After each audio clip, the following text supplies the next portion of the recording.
son difíciles de amar. En ocasiones, usted no va a sentir amar, como es probable que hayan personas en mi vida que yo no sienta amar en un momento determinado. Pero eso no impide el poder amar. Porque como ya dije, es una decisión. Yo decido amar. Si no fuera así, entonces Jesús me hubiera dicho: amad a vuestros enemigos. ¿Verdad? Sería imposible. Pero recuerden, es una decisión que damos el paso, pero a la vez que damos el paso, el Señor nos está capacitando con un poder sobrenatural para hacer posible eso. En el cuerpo de Cristo se nos manda, porque somos una familia, ¿verdad? Como familia puede haber ciertas dificultades para amarnos unos a otros, porque donde quiera que estemos los seres humanos, hermanos, trae la posibilidad de conflictos. Si ustedes se ponen a estudiar lo que somos los seres humanos y cómo somos de diferentes, de hecho, si usted analiza los 4 temperamentos básicos: flemático, colérico, melancólico y sanguíneo, que no hay un temperamento puro. Generalmente es la mezcla de 2 temperamentos o más. Mire una combinación de colérico con sanguíneo, una mezcla explosiva. Una mezcla de flemático con colérico, o de colérico con melancólico. Esto que les estoy diciendo existe. Uno no pasa mucho trabajo para identificar el temperamento predominante en una persona. Por ejemplo, cuando hablo de la persona flemática, es aquella que tiene una cachaza. ¿No han conocido personas así? Que empiezan a hablar y tú tienes deseo de decirle: necesitas que te ayude. Y que son así, es su temperamento. Hay otros que hay que mandarlos a frenar, porque son demasiado sanguíneos, no pueden estar tranquilos. Esto que les estoy contando es para que entiendan. Ya eso trae la posibilidad de ¿qué? De conflictos. Y alguien pensaría: bueno, pastor, ¿cómo la gente entonces se casa? ¿Saben qué? Se ha comprobado que los temperamentos opuestos se atraen. No es que uno ande con una libretica, déjame ver. Probablemente usted ni sepa qué son los temperamentos. A lo mejor es la primera vez que escuchó esto. O quizás lo he escuchado, pero no tiene ni idea de lo que son. Así que no es que uno va con una libretica buscando qué temperamento tú eres, a ver si combinamos. No. Uno inconscientemente busca el temperamento opuesto. Y se forman las familias. A veces ocurre que temperamentos iguales se encuentran. Ya se imaginará la gran posibilidad de conflictos. Pero los temperamentos se pueden sujetar al Espíritu Santo. Por eso se habla en la Biblia de la llenura del Espíritu Santo. Y por eso es posible, amados hermanos, vivir en armonía en una familia cristiana, en la iglesia, a pesar de que no pensemos iguales.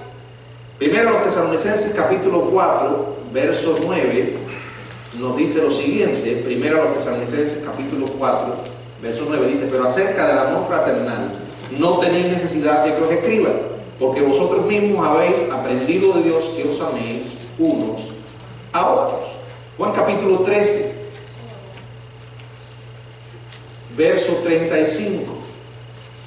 En esto conocerán todos que sois mis discípulos si tuviereis amor los unos por los otros. Bueno, en primer lugar, el amor auténtico, el amor ágape, es amor fraternal. En segundo lugar, es un amor que honra. Dice el verso 10, la segunda parte: en cuanto a honra, prefiriendo los unos a los otros. ¿Honra qué significa? Respeto, valorar. Voy a mencionarle de una manera práctica qué es honrar. Acuérdense del mandamiento: honra a tu padre y a tu madre. Y hay un mandamiento con promesa que dice: yo no sé cómo esto se cumple, pero se cumple. Hay personas que han logrado vivir por la misericordia de Dios muchos años, y muchas de esas personas, cuando usted les pregunta cómo fue la relación con sus padres, descubren que siempre los honraron. Aquí está hablando de honrar unos a otros, honrar a alguien con la disposición de permitir que esa persona tenga sus preferencias en cuestiones no esenciales. Sabemos que hay cuestiones entre nosotros como cristianos que no son básicas. Dejemos a los demás que piensen diferente. Eso es gracia. Tenemos que escuchar cuando alguien habla y darle a sus palabras consideración. Eso es honrar. Honrar es permitir a otros disentir, respetando sus opiniones, aunque discrepemos. El hecho de que usted respete a alguien por su manera de pensar no significa que necesariamente esté de acuerdo. Debemos tratar los sentimientos de otra persona con cuidado y con respeto. Eso es honrar. La frase griega dice: dense preferencia uno al otro en honor. También se puede traducir: sobrepásense mutuamente al mostrarse amor. Es decir, que hay que dejar el espíritu de competencia unos con otros en la iglesia. Debemos darle preferencia al otro antes que a nosotros. Dice Filipenses capítulo 2, verso 3. Filipenses 2, 3. Nada hagáis por contienda o por vanagloria. Eso no significa que no caigamos en la tentación de querer hacer algo por contienda o por vanagloria. Porque si no estuviéramos expuestos a esa tentación, este mandamiento no tuviera aquí lugar. La carne se deleita, se gratifica en la vanagloria, en el reconocimiento, en que las personas te miren y digan: ganaste, eres el mejor. Por eso dice: nada hagas por contienda o por vanagloria. Si sientes el impulso, frena. Antes bien con humildad, estimando cada uno a los demás como superiores a él mismo. Primero, amor fraternal. Segundo, honra. Tercero, entusiasmo o fervor. Dice el verso 11: en lo que requiere diligencia, no perezoso, fervientes en espíritu, sirviendo al Señor. La palabra ferviente tiene en la mente la idea de hervir o hacer ebullición, como cuando usted pone a hervir agua en una olla. El amor de caridad es apasionado, se deleita en servir a otros. Dice el verso: en lo que requiere diligencia, no perezosos. Bueno, hermanos, hay cosas que requieren diligencia, o sea, que requieren que se hagan con entusiasmo y esmero. A veces uno ve a las personas desarrollar sus dones. No voy a usar la palabra don, aunque la palabra dones significa también regalos, pero vamos a emplear la palabra talento. Uno a veces ve personas incrédulas con tremendos talentos y haciendo lo que saben hacer con una excelencia extraordinaria. ¿Y para quiénes lo hacen? Bueno, yo creo que muchos de ellos lo hacen para llenarse el bolsillo de dinero. Pero cuando uno se pone a pensar a quién nosotros servimos y para quién hacemos las cosas, Lo que sucede es que a veces se nos olvida, ¿verdad? Dice la Biblia, no sirviendo al ojo, como los que quieren agradar a los hombres. Dice la palabra, no hagan las cosas para ser vistos de los hombres, porque de cierto os digo que ya tienen su recompensa. Dice la palabra, fervientes en espíritu, recordando, sirviendo al Señor. Número 4, es paciente.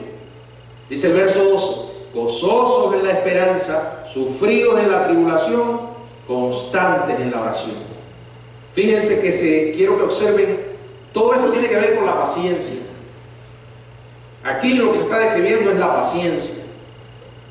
Miren estas tres palabras que están unidas: esperanza, tribulación y oración. Cuando estamos gozosos en la esperanza, ¿por qué? Porque la esperanza que usted y yo tenemos es una esperanza viva. Hay esperanzas que son muertas, vanas ilusiones.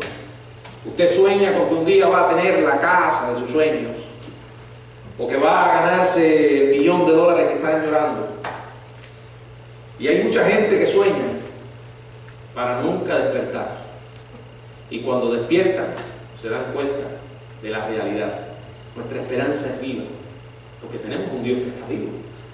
Jesucristo resucitó. Y cuando uno mira el futuro, a pesar de lo que el presente hoy se muestre oscuro,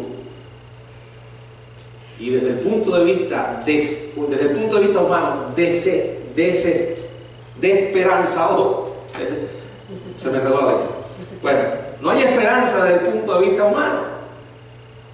Donde quiera que uno mira, las cosas van de mal en peor, porque el ser humano cada día se deteriora más y más en el orden espiritual. La esperanza que tenemos es lo que Dios ha dicho que va a hacer. Y como Él es fiel, podemos tener una esperanza que nos produce gozo. Dice además, sufridos en la tribulación. La idea es esta: podemos enfrentar cualquier cosa con esa esperanza gozosa. Vamos a sufrir, pero no vamos a ser vencidos. Y entonces, en medio del sufrimiento, podemos nosotros ser constantes en la oración. Porque cuando llega el dolor, cuando llega la adversidad, no nos queda de otra que buscar a Dios. Si usted es cristiano, va a buscar a Dios como nunca antes lo ha hecho. Qué bueno es que nosotros nos preparemos para esos momentos ahora, ¿verdad? El amor es paciente, sin importar lo que pueda ocurrir a nuestras vidas, en nosotros y alrededor de nosotros. La quinta característica es un amor generoso. Dice, compartiendo para las necesidades de los santos. Verso 13. En otras palabras, el amor de Dios es un amor generoso. ¿Significa que los seres humanos somos generosos? No. Por naturaleza no somos generosos. De manera general. Sin embargo, cuando uno conoce a Dios, no puede tener excusa para llevar una vida egoísta, ¿verdad? Dios va trabajando en nuestra vida y nos va dando oportunidades. Ese amor que Dios pone en nosotros no es egoísta, no es tacaño.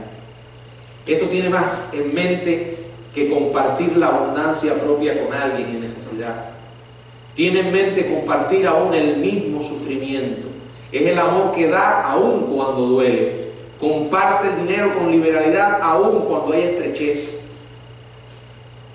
Es el amor que se extiende a otras personas. En la Biblia encontramos muchas veces este ejemplo en el libro de los Hechos, hablando de la iglesia primitiva. En sexto lugar, es un amor que practica la hospitalidad. Dice la palabra practicando la hospitalidad. En Hebreos capítulo 13, verso 2, dice la palabra, Hebreos 13, 2. No os olvidéis de la hospitalidad, porque por ella algunos sin saberlo hospedaron ángeles. ¿Se acuerdan de Abraham y Sara? ¿Se acuerdan de Lot, Gedeón, Manoa? Primera de Pedro 4:9 dice la palabra: hospedaos los unos a los otros sin murmuraciones. La palabra hospitalidad significa, es un término griego que significa amor a los desconocidos. Esto surgió en un contexto en que no había hoteles, al menos de buena reputación. Los lugares donde la gente se hospedaba públicamente eran muy peligrosos, y salían cristianos a predicar la palabra a sitios muy lejos de su hogar, y de la única manera que ellos podían cumplir su labor es que otros hermanos, aunque no los conocieran, los acogieran en su hogar, les dieran alimento y se convirtieran en un apoyo para ellos exponer la palabra de Dios. El Señor nos va a dar la oportunidad de practicar la hospitalidad con otras personas. En séptimo lugar, gracia, dice el verso 14: bendecid a los que os persiguen, bendecid y no maldigáis. Fíjense que esto es un llamado a practicar algo que no es natural, porque nuestra reacción cuando somos atacados, ¿cuál es? Devolver el golpe, ¿verdad? No tiene usted que ser alguien muy especial para responder a una agresión. Solo tiene que dejarse llevar por lo que siente en ese momento. Sin embargo, aquí el Señor dice, a través de Pablo, hagan lo contrario: bendecid a los que os persiguen, bendecid y no maldigáis. ¿Qué cosa es bendecir? Hermano, bendecir es desearle a la persona ¿qué? Lo mejor, ¿verdad? Dice: bendigan, no maldigan. No se dejen llevar por su inclinación. Tratar a los enemigos como si fueran amigos. Es difícil, pero no es imposible. Devolver bien por mal va contra todos los instintos naturales que poseemos. Mateo capítulo 5, verso 44, nos dice lo siguiente. Mateo 5, 44. Pero yo os digo, amad a vuestros enemigos, bendecid a los que os maldicen, haced bien a los que aborrecen, y orad por los que os ultrajan y os persiguen. Si usted mira las acciones, amen, bendigan, hagan bien y oren. O sea, tengan una actitud activa de bendición a los que os persiguen. Bendigan, no maldigan, no le deseen lo malo a los demás. Simpatía, verso 15: gozaos con los que se gozan, llorad con los que lloran. Alguien dijo: gozo compartido es un doble gozo, pena compartida es una media pena. Bueno, a veces es más fácil llorar con los que lloran que gozarse con los que se gozan, porque estamos programados a eso, de identificarnos con el dolor ajeno. Se nos enseña con claridad. Pero gozarnos cuando alguien se goza, a veces hay sentimientos de culpa. Uno piensa que se está gozando, pero no, gózate con el bien de otro. Esa es la idea. Primero a los Corintios 12, 26. Dice la palabra, primero a los Corintios 12, 26, donde podemos leer: de manera que si un miembro padece, todos los miembros se duelen con él. Y si un miembro recibe honra, todos los miembros con él se gozan. Ahora, siguiendo este orden, Pablo menciona ahora aquí en esta parte final de los versículos la lista, la conclusión de la lista de cualidades del amor. Ahora dice: unánimes entre vosotros. Entiendan algo, hermanos. Esto no está sugiriendo que pensar diferente sobre un tópico es malo. sabemos que los seres humanos somos distintos y pensamos muchas veces distinto. En las cosas esenciales, unidad. Las verdades de la palabra de Dios básica, unidad. En aquellas no tan esenciales, diversidad. Y en todas las cosas, amor. Debemos buscar las mismas cosas, aun si nuestras perspectivas o métodos son diferentes. Tenemos que concordar en lo esencial, pero aceptar amplitud de criterios, siempre que sea posible, en las cosas no esenciales. Solo así se puede lograr unanimidad en torno a la persona de Cristo. Pero para lograr ser unánimes entre vosotros, hay que ser humildes. Y por eso dice Pablo, no altivos. No altivos. Deja de pensar que estás por encima de los demás. En su carta a los Filipenses, Pablo le recuerda cómo Jesús descendió de los lugares celestiales para sufrir la humillante muerte de un criminal. En Filipenses capítulo 2 es algo impresionante cuando uno lee este conocido pasaje, hasta dónde llegó nuestro Salvador. Y sigue diciendo, sino asociándoos con los humildes. Y es interesante que antes de dar este mandamiento haya dicho no altivo, porque si usted vive una vida altiva o orgullosa, hay personas que vas a despreciar. Y esa no es la idea. Por ejemplo, en la cultura griega y romana, ser visto con personas de poca monta podía ser algo que se consideraba fatal para las ambiciones personales. Había que elegir personas que pudieran traerle una buena reputación. Pablo enseñó que la humildad busca personas humildes.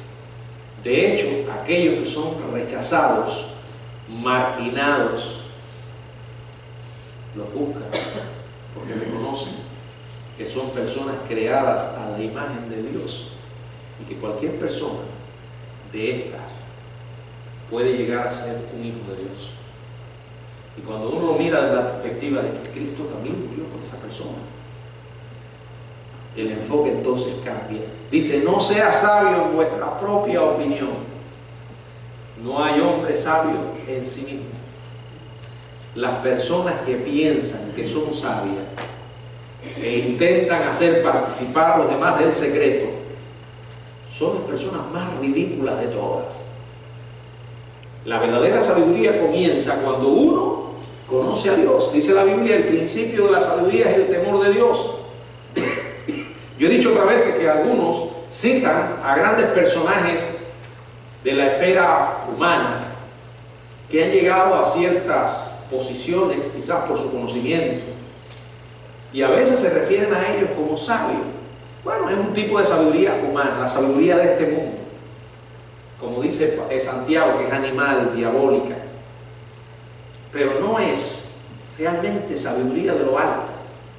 Porque ¿creen ustedes que una persona pueda verdaderamente ser sabia y vivir de espaldas a Dios? La Biblia no los llama sabios. ¿Cómo los llama? Necios. Dijo el necio en su corazón, no hay Dios. Qué triste. Pero así hay muchas personas y se creen sabios. Profesando ser sabios, se hicieron necios. El principio de la sabiduría es el temor de Dios. Una persona verdaderamente comienza a ser sabia cuando conoce a Dios. Y esa sabiduría va creciendo cuando uno cultiva la relación con Dios y todos los días le pide, Señor, ayúdame en las decisiones que tengo que tomar. Muchas veces nos vamos a encontrar en una encrucijada en que tenemos que elegir de dos opciones. Y honestamente, hermanos, si no dependemos de Dios podemos equivocarnos. Pero usted puede orar y decir, Señor, guíame a tomar la decisión correcta, porque tú conoces todas las cosas. Pero yo no, yo estoy limitado. Miren, si usted ora de esa manera y depende de Dios, no se va a equivocar. Las veces que nos equivocamos es porque tomamos decisión de espaldas a Dios. ¿Qué es el amor auténtico? Es este que Pablo nos acaba de presentar aquí en los versículos del 9 hasta el 16. Ahí podemos encontrar una descripción del amor con que Dios nos capacita para vivir en esta tierra, relacionarnos unos con otros e ir a buscar a las personas que están perdidas. Miren, hermano, cuando usted llega con esa vida a alguien que no conoce a Cristo y se toma el tiempo suficiente para relacionarse con esa persona en el sentido de que pueda establecer una comunicación y ganarse, como yo digo otras veces, el derecho a ser escuchado, porque a veces queremos forzar a las personas a aceptar el Evangelio sin antes haber establecido una relación para que la persona nos escuche. Esto es más fácil cuando usted trabaja con esa persona o vive cerca de esa persona. Cuando uno modela estas características, indudablemente el impacto se va a producir en ese corazón. En la persona se va a despertar sed por querer conocer más. La persona te va a preguntar. No pierdas la oportunidad. Si te da la oportunidad, háblale de Jesucristo. Miren, hermanos, escuche lo que le voy a decir. Dios pone su amor en nosotros para que de esa manera otros puedan conocerle a Él. Y si tenemos esa oportunidad, no olvidemos el sentido de urgencia que debe llenar nuestra predicación. ¿Qué es sentido de urgencia? Pensar de esta manera: bueno, tengo que ser preciso con esta persona. Tengo que hablarle de lo que ella necesita. Y miren, hermanos, lo que la persona necesita no es la iglesia. No lo invite a la iglesia si tiene la oportunidad de hablar del Evangelio. Quiero que me entiendan. Yo no estoy diciendo que usted no traiga a la persona a la iglesia. Lo que estoy diciendo es que no limite la oportunidad que tiene a darle un mensaje a la persona que el Señor no mandó a predicar. Él no dijo: salgan e inviten a las personas a que se reúnan en una iglesia. Él dijo: ir y hacer discípulos, vayan y prediquen el Evangelio, háblenle de Jesús. Y entonces puedes decirle: mira lo que Jesús ha hecho en mí. No en vano dice la Biblia, el Señor Jesucristo dijo: ustedes son la luz y la sal. ¿Saben que una de las funciones de la sal es que provoca sed? Métase un puñado de sal en la boca y va a acordarse lo que digo. Pero sabe, parece que lo ha hecho. Inmediatamente va a tener tremenda sed. Esa es la idea. Ustedes son sal. Aparte de que estamos aquí para preservar al mundo de la corrupción, porque si la iglesia no estuviera aquí, las cosas serían peores. ¿Por qué? Porque está la iglesia y en medio de la iglesia está habitando el Espíritu Santo, que en cierta manera es un freno a que el mal se despliegue en toda su intensidad. Ahora, cuando usted despierta sed en las personas, ellos van a querer conocer más. Háblame de tu Dios. Me interesa lo que tú crees. No pierdas la oportunidad. Que el Señor nos bendiga. Amén.